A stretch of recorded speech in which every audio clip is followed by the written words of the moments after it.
Alors ça y est, on s'est rencontrés, l'histoire a commencé, mais rien n'est acquis. On est toujours à ce stade-là dans l'état amoureux, on est dans les premiers débuts de la relation, les premières semaines, les premiers mois. Et ce que j'aimerais te dire d'important par rapport à ça, c'est de savoir maintenir une forme de tension. Je te raconte ça dans l'épisode d'aujourd'hui. Et si je te parlais d'amour? Ça t'est déjà arrivé, toi, d'avoir peur de ne jamais réussir à construire la belle histoire d'amour dont tu rêves? Nous rencontrons tous des difficultés lorsque cet autre si proche de nous vient toucher quelque chose de sensible en nous. Bienvenue sur L'amour n'est pas un conte de fées, le podcast qui t'apporte des clés essentielles pour t'aider à enfin t'épanouir dans une relation. Je suis Amandine, thérapeute et coach en intelligence amoureuse, et je crois en la magie de l'amour. Ici, on parlera croyances, peurs, blessures émotionnelles, entre autres, et aussi de ta magie unique, celle qui fait que tu es tellement aimable. On y va? Tu me suis pour laisser tes freins dans le passé?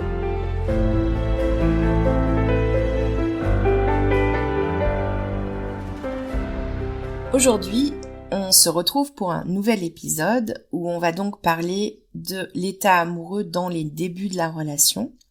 Qu'est-ce que c'est les débuts? Alors ça peut être une phase qui est plus ou moins longue, qui peut durer de quelques semaines à quelques mois, voire 2 ans.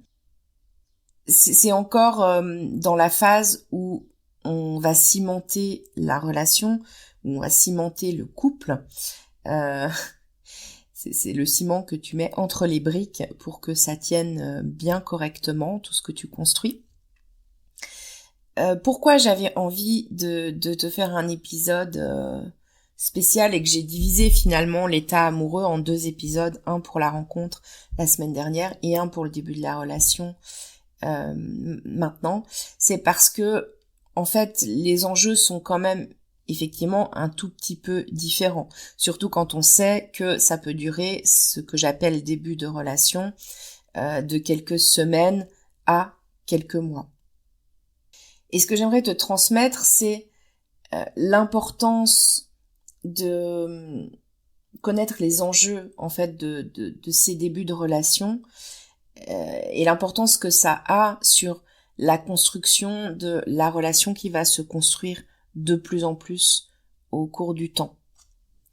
Alors dans cette phase, on pourrait dire qu'il y a plusieurs étapes, ok? Parce qu'évidemment, ça dure de quelques semaines à quelques mois, voire 2 ans, il y a des étapes dans tout ça. Au début, on va peut-être se voir de plus en plus. Après, il va y avoir un moment donné où il va être temps de rencontrer l'entourage de notre partenaire, les amis, la famille. Voilà, il va y avoir des étapes, peut-être même que emménager ensemble à un moment donné, encore à cette étape-là. En tout cas, ce que j'aimerais te dire, c'est que c'est tant que l'état amoureux est encore bien là. Parfois même avec des sentiments débordants du début, peut-être qu'il s'atténue un petit peu avec le temps, mais on vit encore avec l'autre ces choses très intenses la plupart du temps. Et ce qui est important ici, c'est d'être conscient de partager des vrais moments de connexion avec l'autre. Je l'ai déjà dit dans les premiers rendez-vous, c'est vrai. Je pense que c'est encore plus vrai quand on passe quelques semaines puis quelques mois ensemble.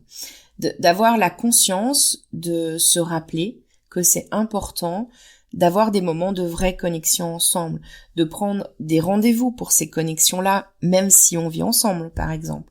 Quand je dis de vraie connexion, ça va être des moments où ce pont émotionnel, il est présent, où on va être pleinement en présence l'un avec l'autre. Ça peut être en parlant, ça peut être en parlant de notre couple, ça peut être en partageant des choses intenses, mais en tout cas en étant là en pleine présence, pas en train de faire autre chose ou absorbé par son téléphone ou voilà, que sais-je encore. Donc c'est important dans ces quelques mois là de bien conserver ces moments de connexion.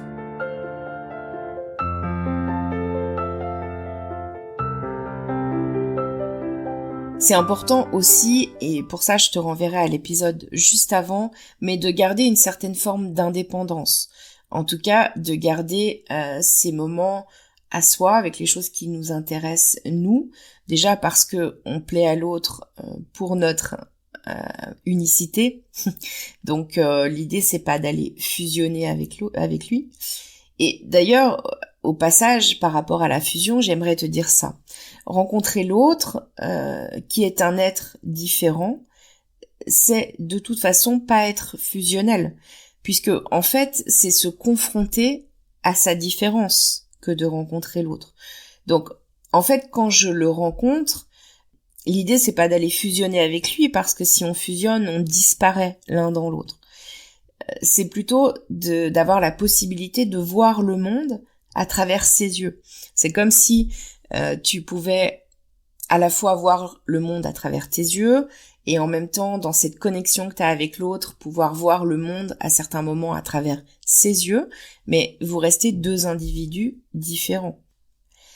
Donc je reviens à garder une forme d'indépendance, garder une forme de tension, ça je l'ai déjà dit dans l'épisode précédent.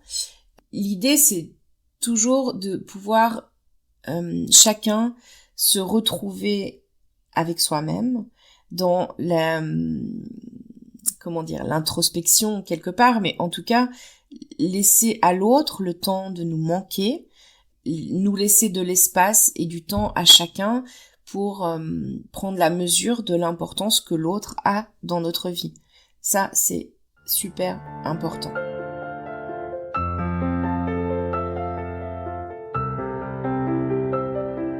J'aimerais ici aussi te parler des courbes d'attachement. J'en ai parlé déjà un peu sur Instagram, mais je sais pas si tu as suivi mes publications et j'aimerais en reparler ici. On a des courbes d'attachement qui sont inversées entre les hommes et les femmes. Tout ce que je vais dire, c'est des grandes lignes, ça veut pas dire que c'est toujours comme ça. Peut-être que des fois, il y a des femmes qui ont une partie masculine qui est plus développée et puis des hommes qui ont une partie féminine qui est plus développée et qu'à ce moment-là, peut-être que les courbes, elles peuvent être différentes. Mais dans la globalité, quand je parle de courbes d'attachement, ce que je veux dire, c'est qu'on a des manières de s'attacher qui sont différentes. Donc en général, les hommes, ils vont très vite s'attacher, avoir envie de séduire une femme. Ils peuvent à ce moment-là déployer beaucoup de choses pour ça. Donc ils peuvent quelque part, on va dire, partir très très vite. Et dans ce moment-là, la femme, elle peut être un peu plus sur la retenue au début de la relation. Et c'est quelque chose qui est complètement normal. Parce qu'en fait, une femme, elle va avoir besoin davantage en général qu'un homme de se sentir en sécurité pour rentrer vraiment dans la relation, pour s'engager vraiment dans la relation. Au début, monsieur déploie plein de choses pour séduire madame. Madame est plutôt un peu en retrait. Alors, à la fois, c'est des courbes d'attachement normales et en même temps, j'ai envie de dire un peu souhaitables. Dans le sens où les hommes, par nos antécédents et tout ce qui remonte dans ce qu'on transporte même de nos très vieux ancêtres, ont plus un instinct de chasseur en fait. Donc, dit comme ça, c'est un peu étrange, mais ils ont besoin quelque part de chasser leur proie, qui ne doit pas se montrer trop vite acquise parce que sinon, ce n'est pas drôle. Donc tout ça, bien sûr, c'est ce qui se joue à un niveau inconscient. Quand tu m'entends dire ça, tu te dis peut-être que c'est très très schématique. Oui, c'est schématique. Et en fait, je suis en train de te parler des influences inconscientes qu'on a, les choses qu'on transporte dans notre inconscient collectif et évidemment qu'on ne voit pas forcément à un niveau conscient. Donc, qu'est-ce qui se passe au bout d'un certain temps? C'est que madame, elle, se sent maintenant plus en sécurité Et c'est le moment où elle va décider d'ouvrir son cœur. Et là, selon certaines femmes, des fois, elle lâche les chevaux d'un coup. Et là, monsieur, qui s'est beaucoup donné dans la première phase de la relation, va un peu se reposer sur ses lauriers. Ça se peut même que tout d'un coup, ça lui fasse un peu peur que madame s'ouvre comme ça d'un coup et qu'il ressente le besoin de prendre un petit peu de recul. Peut-être même de douter. Peut-être de douter de « oh là là, mais est-ce que j'ai bien fait d'en faire autant ? Est-ce que j'ai bien fait de déployer tout ça ? Est-ce que vraiment c'est ce que je veux ? Etc. » Et donc, on va se retrouver à un moment où les courbes d'attachement vont s'inverser. Donc, madame a pris du temps, mais cette fois, elle est attachée. Et monsieur, lui, prend du recul, du retrait, et puis se pose des questions et doute. C'est normal. Tout ça, c'est normal. Je ne le dirai jamais assez. Et ce que je veux dire quand je dis c'est normal, c'est pas de panique. Les hommes ont en plus ce truc-là que nous, les femmes, on vit beaucoup moins. C'est d'avoir des fois besoin dans l'attachement, dans la manière de s'attacher, d'alterner la proximité et l'éloignement.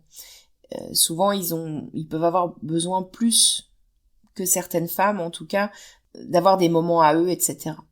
Et puis, le doute, c'est normal.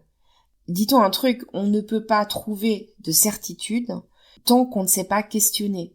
Donc, douter, se poser des questions, se demander si la personne qu'on a rencontrée, c'est vraiment quelqu'un qui nous correspond, etc.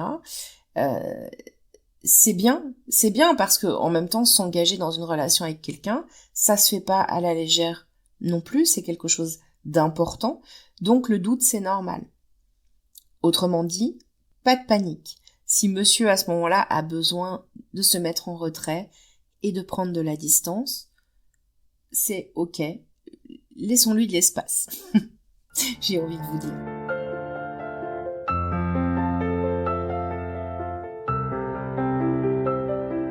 Bon, tout ça étant dit, dans toutes ces étapes qui peuvent avoir lieu dans ce que j'appelle le début de la rencontre de quelques semaines à quelques mois, ce qui est important aussi, c'est de laisser progresser la relation.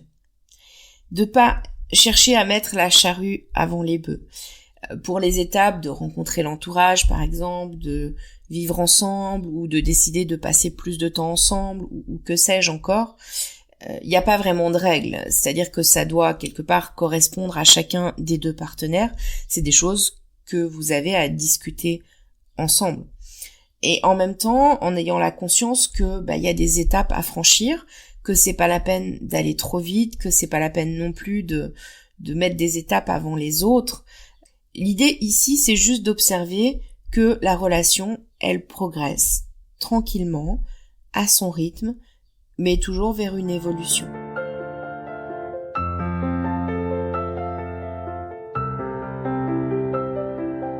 Et il y a encore une chose qui est importante dans ces premières semaines de relation, c'est qu'on va créer les 4 connexions qui vont être les 4 piliers du couple. Donc encore une fois, je suis en train de te parler de ces semaines qui vont créer le ciment du couple. Les 4 connexions, je vais les citer assez rapidement parce que j'ai prévu de te faire un épisode spécial après sur ces 4 connexions-là. Mais il s'agit de la connexion intellectuelle, la connexion émotionnelle, la connexion physique et la connexion spirituelle. Par spirituel, j'entends qu'on puisse échanger sur nos missions de vie, ce qui est important pour nous d'incarner dans la vie, enfin ce genre de choses. Ces 4 connexions, elles sont hyper importantes. Elles n'ont pas nécessairement d'ordre, sauf que tu verras quand je ferai l'épisode spécifique là-dessus que c'est pas forcément une bonne idée de mettre la connexion physique d'entrée de jeu, mais j'en reparlerai. En tout cas, elles sont importantes et elles contribuent toutes à créer ce ciment du couple. Et évidemment, l'idée, ça va être de les installer bien solidement dans ces premières semaines de relation. Avant d'arriver à la fin de cet épisode, j'ai envie de te dire un truc. Donc, attention, ça rejoint les courbes d'attachement quelque part. Plus on va rentrer en profondeur dans l'intimité avec quelqu'un, plus madame se confie et va s'épancher parce qu'elle se sent en sécurité et sécurisée, et plus monsieur risque d'avoir par moment l'envie, le besoin d'avoir son espace, puisqu'il va avoir plus de tendance à naviguer entre besoins de proximité et d'éloignement. Donc ça, c'est normal, c'est même souhaitable, et si ça se produit, ça raconte quelque chose en fait de très important. Ça raconte que on rentre de plus en plus en profondeur dans l'intimité avec l'autre. Donc c'est super bien quand même, non? Pour conclure, j'ai envie de te dire que il y a donc un équilibre dans toute cette phase d'état amoureux, que ce soit la rencontre, que ce soit les débuts de la relation. C'est savoir vivre pleinement l'intensité, soigner ce pont émotionnel avec l'autre, et en même temps savoir garder son indépendance, dans le sens une certaine tension qui va permettre que le couple se soude pour pouvoir affronter les étapes suivantes, qui seront pas toujours faciles. Mais ça, je t'en parlerai dans le prochain épisode, où on parlera des étapes 2 et 3, c'est-à-dire les étapes de la désillusion et de la confrontation. En attendant, si tu as envie d'être informé sur la sortie des prochains épisodes, je t'invite à t'abonner au podcast sur ta plateforme préférée si ce n'est pas encore fait. Et je te remercie de tout mon cœur, parce que si le podcast existe et s'il évolue, c'est grâce à toi. Je te dis à la semaine prochaine et prends soin de toi d'ici là. Bye bye!